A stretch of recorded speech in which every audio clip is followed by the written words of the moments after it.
Est-ce que vous pourriez nous expliquer quel est le symbole de cette affiche?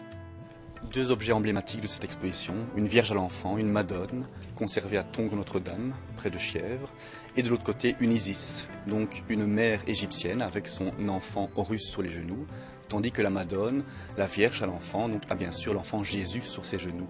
Un étrange parallélisme, une étrange similitude entre ces deux symboles de l'exposition, d'un côté le symbole du Hainaut, de la chrétienté, et de l'autre côté l'Orient avec cette déesse égyptienne.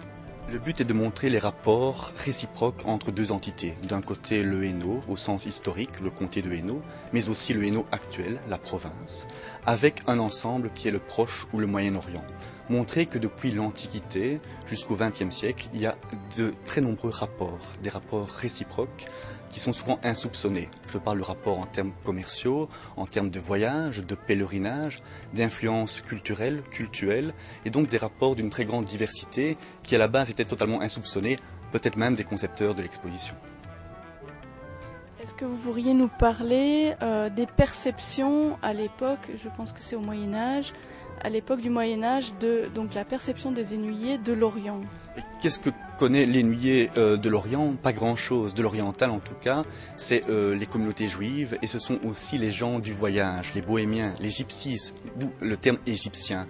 Donc des populations que l'on ne connaît que très peu, que trop mal, d'où une série de peurs, de fantasmes dans la culture populaire. Et on retrouve dans la toponymie notamment, dans le nom de rue, rue des Égyptiens, rue des Égyptiennes, cette trace dans la culture populaire du lieu, du passage de populations étranges, étrangères, de populations orientales, avec toutes les craintes que ça véhicule évidemment. Le public accueille très positivement cette exposition, avec beaucoup finalement de curiosité.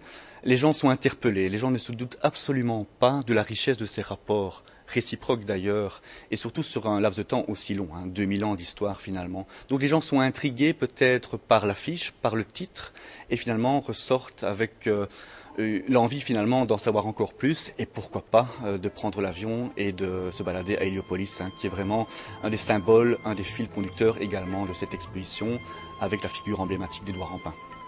Et donc en termes de connaissances, c'est très important de se rendre compte que nous, Européens, nous n'avons pas bien sûr apporté la civilisation, mais que cette civilisation, elle se construit avec des rapports qui viennent d'autrui également. Et donc en termes de perception, notamment pour des jeunes gens, ça peut être très intéressant. Et de mieux connaître l'histoire de l'autre permet d'avoir bien sûr une ouverture d'esprit qui est indispensable dans nos rapports humains. L'exposition Mémoire d'Orient s'accompagne d'un cycle de conférences pour les personnes qui sont motivées pour en savoir un peu plus encore sur certaines thématiques abordées dans l'exposition. Donc toute une série de conférences au mois de septembre et au début du mois d'octobre pour mieux appréhender encore ces rapports étroits entre le Hainaut et l'Orient.